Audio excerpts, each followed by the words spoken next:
Hey folks, this is Randy Shea, Victor, New York. So I've been told that somebody has been saying that I told people how to vote on the capital improvement, the tax hike coming up in just a few days, the 24th, up at the school. We've got a vote coming up, and just so you know, that never was true. I did say that it was a very important vote. One of the largest tax increases to be voted on, one of them, in recent times, which is true when it comes to capital improvement, increasing the capital improvement budget. So I don't take that back at all. I don't think it was a unfair headline. Was it put out to try to get people to pay attention? Absolutely, because most people probably aren't even going to watch this video. If it's informative, people aren't interested. If it's a cute puppy or it's something dramatic like the president being assassinated, that's how we are. We're not gauged in to listen to the important stuff. So I will tell you though some of my thoughts on the capital improvement project.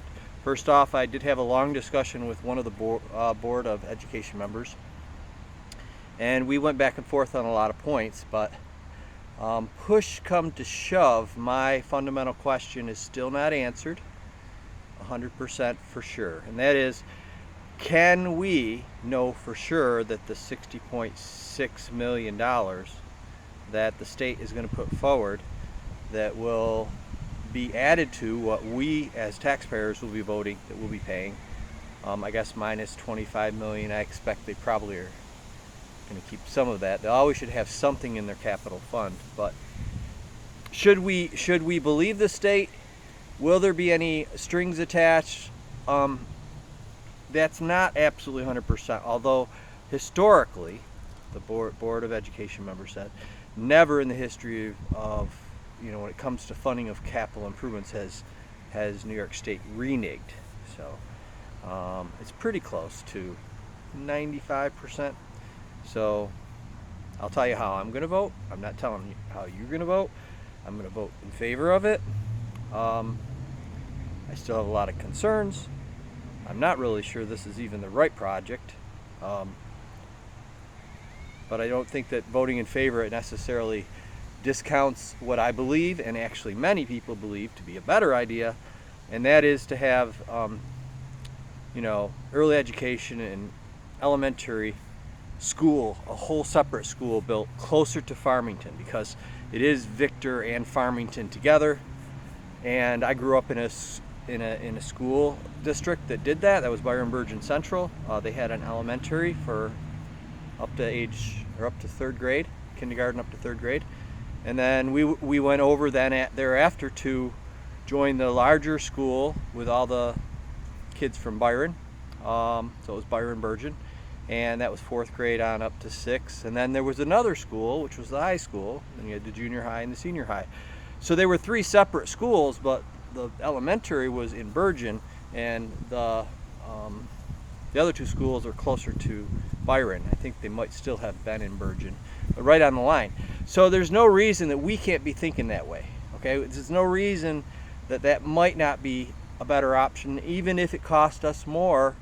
I think that if I remember right, because I don't have all the facts, I don't remember everything, do your own research, like I always say, which most of you don't. And I don't have $10,000 to spend in marketing to try to get you to know about all these points and all these thoughts and questions. And even if I went and I talked to the superintendent directly and recorded the whole thing, there's a lot he could not answer. He wouldn't know the answers for sure. But the bigger vote, in my opinion, is November 5th. Not so much because of the people running, but more because of what's called New York Proposition 1. Now, I, for myself, am voting no. I have started a conversation and discussion and trying to be fair and letting other people that are planning on voting yes put in what they have to say. I realize that to some extent, the premise of our understanding of the fundamentals, if we're different there than the moral and legal issues and all that other stuff, it can be clouded. I do think, though, we are all better off trying to, even if we don't change our minds, understand the other side That's my thinking. It's harder and harder to do that these days. So I'm going to vote yes for the capital improvement for Victor Central School District, mostly based on the financials. I would like to have people in the Board of Education that really better represented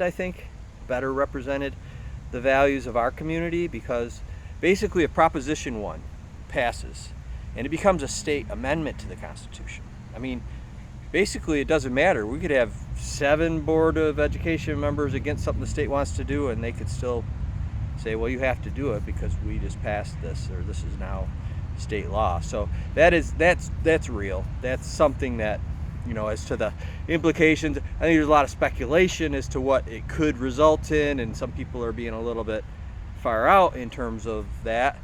But could there be implications to this law being passed? It's not really specifically in the law, but based on the interpretation of the law later on, could some of these things that they're talking about happen? Like, I already know about 95% of the people that responded to my survey, which I wouldn't say is fully scientific, but there was a good percentage of people that actually lived in Victor and Farmington that replied.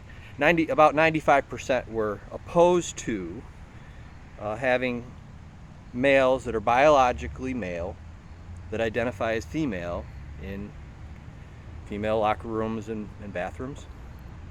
And that's a values thing. There could be reasons that need to be discussed. But, if that's what the majority wants in our area, it really won't matter too much if there's a state law that overrides what our school district can do. So this is the time to find out. Whatever you vote yes, vote no, vote for this person, vote for that person, vote against the capital improvement, vote in favor of it. But please, do your best. Find out what's going on and vote. That's important. I really believe that. I guess that's it. Have a great one.